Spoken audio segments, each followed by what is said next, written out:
The Pradhan Mantri Vishwakarma Yojana, announced by Prime Minister Narendra Modi in his Independence Day speech on the 15th of August and rubber-stamped by the Union Cabinet a day later, arguably marks a watershed in the development of India's vast, almost entirely unorganized and hugely underserved traditional skills and crafts sector.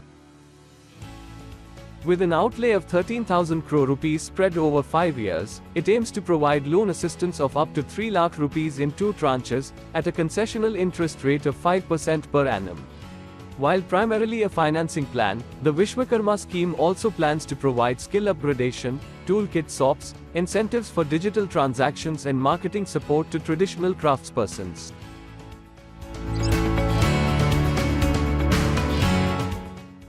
The scheme is targeted at 18 traditional craftspeople, carpenters, boat makers, armourers, blacksmiths, hammer and tool kit makers, locksmiths, goldsmiths, potters, sculptors, stone breakers, cobblers, shoesmiths, footwear artisans, mason basket, mat, broom makers, coir weavers, traditional doll and toy makers, barbers, Garland makes, washermen, tailors, and fishing net makers.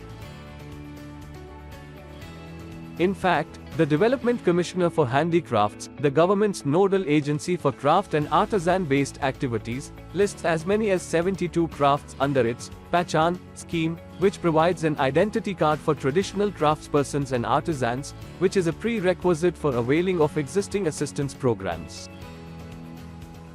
But the politics of the scheme are irrelevant to the actual benefits of the scheme, and indeed, irrelevant to the pressing need for such assistance. Available data on the crafts landscape is outdated. The last census of crafts was carried out during the 7th plan period, which ended in 2012. According to that, there were more than 68.8 lakh craftspersons in the country, with women 56.13%, and socially and economically disadvantaged sections like SC, ST and OBC, which together make up more than 72%, accounting for a majority of the pool. So from both a gender justice and social justice perspective, the scheme cannot be faulted for its intended target audience. Finance, specifically lack of working capital and access to the formal financial system, is of course one of the biggest handicaps that India's traditional artisans labor under. This is a good move and addresses a known need. However, that is only the first step. Lack of market access, lack of financial inclusion, and the absence of modern technology and tools to improve quality and productivity are equally big impediments to India's traditional craftspersons and artisans realizing the true value of their output. To be a true game changer, apart from financial assistance, the scheme should be dovetailed with skill development programs. Introduction of quality standards and testing of both inputs and outputs needs to be brought in so that handmade or handcrafted stands as much for quality as tradition.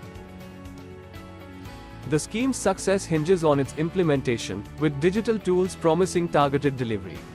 The scheme can also serve as the template for other trades. Traditional crafts and trades, from tailors to electricians, share common needs such as finance and training.